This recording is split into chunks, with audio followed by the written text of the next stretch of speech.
Hello, ladies and gentlemen, and welcome to McEwen Mining's Q1 2020 Operating and Financial Results Conference Call.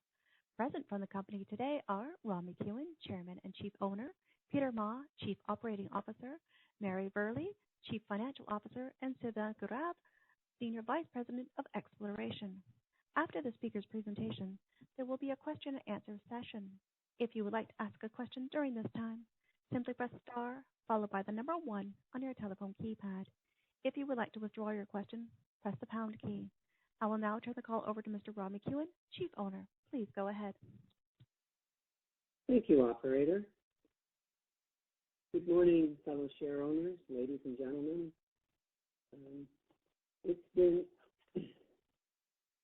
over 2 months since the World Health Organization declared the COVID-19 virus a global pandemic. Starting in late March and into early April, our operations were temporarily shut down to protect all of our employees and comply with government-imposed restrictions. I'm delighted to say that none of our employees or the employees of our contractors have contracted the virus. In part, we hope this result is because of our rapid action and the vigorous measures that we put in place. As of today, Black Fox is back up, operating normally.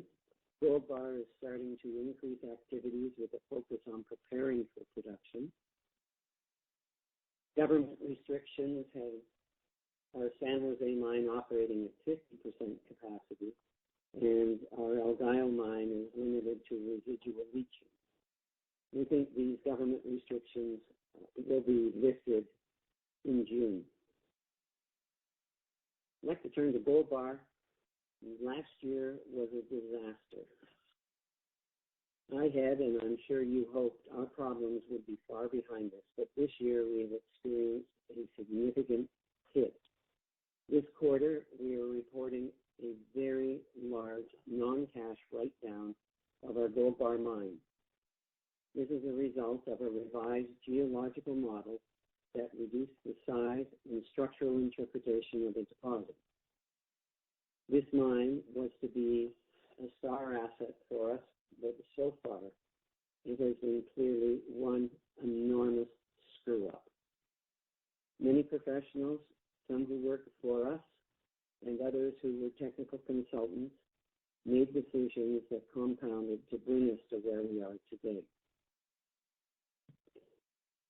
We're not ready to close the mine and write it off as a very bad and expensive decision for several reasons.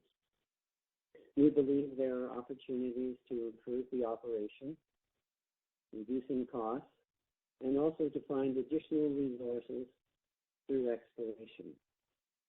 Both Peter and Sylvain will speak to these issues later in the presentation. I'd like to talk about our financial results for the quarter. First, our liquidity. At the end of Q1, our liquid assets were $31 million compared to $46.5 million at the end of the year. Working capital was $25.3 million. However, we are forecasting that our working capital will decrease below the required working capital levels required by our debt covenant. Therefore, we are evaluating several alternatives to refinance in order to extend and amend the terms of our $50 million debt. Until we have an alternative financing in place which addresses the risk created by a potential working capital shortfall, our auditors have added a going concern language to our financial statements, and that is reflected in our Q1 10-K report. Assuming the current gold price remains constant, and we've been able to refinance the debt and amend the term, extend the term, we believe we have adequate cash to fund the company through 2020. The big item on our balance sheet and income statement is the impairment of the Gold Bar mine. And it says a consequence of changes to our resource estimate related to the mine. Our finance department, our auditors, and our external property evaluators, all that information was put together and performed a recoverability test using a discounted cash flow method employing a 9% discount rate. They also used, which I find hard to believe, a long-term gold price assumption of $1,430 per ounce. The conclusion was that the carrying value needed to be impaired, and thus we are recording a non-cash impairment, reducing plant and equipment and mineral property interest by $83.8 million in the first quarter. When we combine the impairment with $6.3 million spent on exploration and advancing projects plus G&A, the consolidated net loss for Q1 was $99.2 million or 25 cents a share. Excluding the impairment, the net loss would have been $15.4 million or 4 cents a share. I would now like to provide an introduction to our new Chief Operating Officer, Peter Ma, who joined the company on April 2nd. Peter is someone who I've worked with before at Goldcorp, at the Red Lake Mine. He is a very accomplished engineer and executive. He is a believer in innovation, likes to challenge conventional wisdom, and I have to say that he has been working flat out for the last 6 weeks to put in place strategies that we believe are going to turn McEwen Mining into a performer. I will now ask Peter to continue with the presentations. Thank you, Rob. I'm very excited to be joining McEwen Mining and the opportunity to work alongside you again. McEwen Mining has a bright future. We have some near-term operational challenges to overcome and a stellar pipeline of resources and discoveries with which to grow. Before providing the operations and projects updates, I'd like to share some of my background and how my experience can be applied to the challenges and opportunities at McEwen Mining. I'm an engineer with a background in mining and mineral processing and earned a master's degree in open pit and underground rock mechanics. Over the past 30 years, I've worked as an engineer, a supervisor, manager, and executive in open pit and underground operations. My experience spans feasibilities, new mine builds, expansions, and a turnaround. I also worked in the Red Lake mines for 9 years in varying capacities.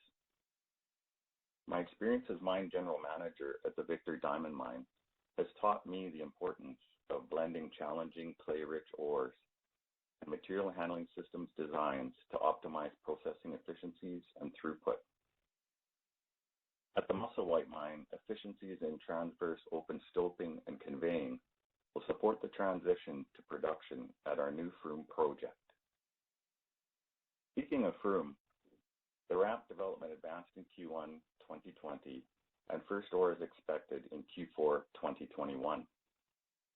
The Froome deposit has a resource grade of 5 grams per ton and is expected to provide 2 to 3 years of mill feed with a productive, low-cost transverse open stope mining method.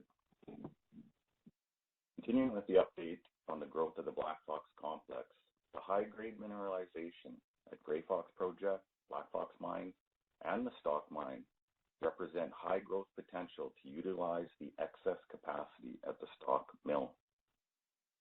High-grade open pits are being evaluated at the Grey Fox Project. Permitting is set to begin in Q2 2020 and expected to take approximately 2 years. In addition to the open pits, underground scenarios are being evaluated. The Grey Fox Project is expected to grow into a long-life core asset for the company. The company has received the permit to dewater the Stock shaft and is evaluating options and costs to re-access the mine via the existing shaft. Resource definition drilling is required to further advance this exciting discovery. High-grade intercepts at Stock East are also encouraging, and there is strong potential for underground and/or open-pit mining. At the Black Fox mine, lateral development was boosted in Q1 to increase ore faces and access to new stoping areas in the west side of the mine. Other cost and productivity improvement plans include reducing stope dilution through improved drill control and cable bolting trials, more focused exploration and mining in the upper part of the mine to reduce haulage costs, ground control optimization, reductions in rehab, and improving development rates. Moving to Nevada, results at the Gold Bar mine were disappointing. An estimated 25 to 35% reduction in contained ounces in the gold pit deposit is expected.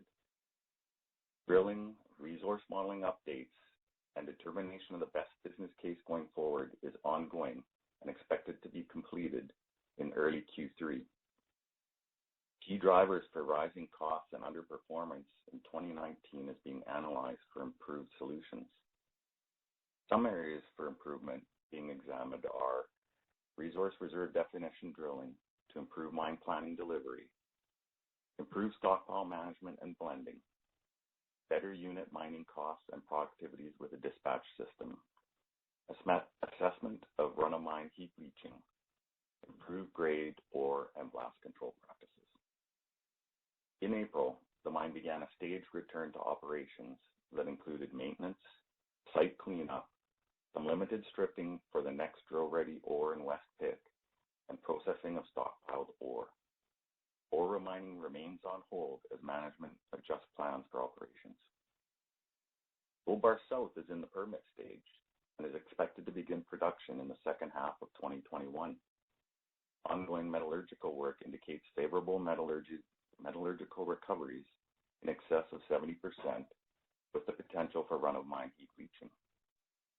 The mineralization starts at surface, and exploration is planned targeting the extensions. In Mexico, our El Gallo mine continued to produce gold from residual leaching. The Phoenix project study demonstrates robust economics, and we expect to finalize this study in the second half of 2020. At our San Jose joint venture mine in Argentina, operations remain at 50% capacity due to the government travel restrictions. I will now turn the call over to Sylvain to take you through the exploration update.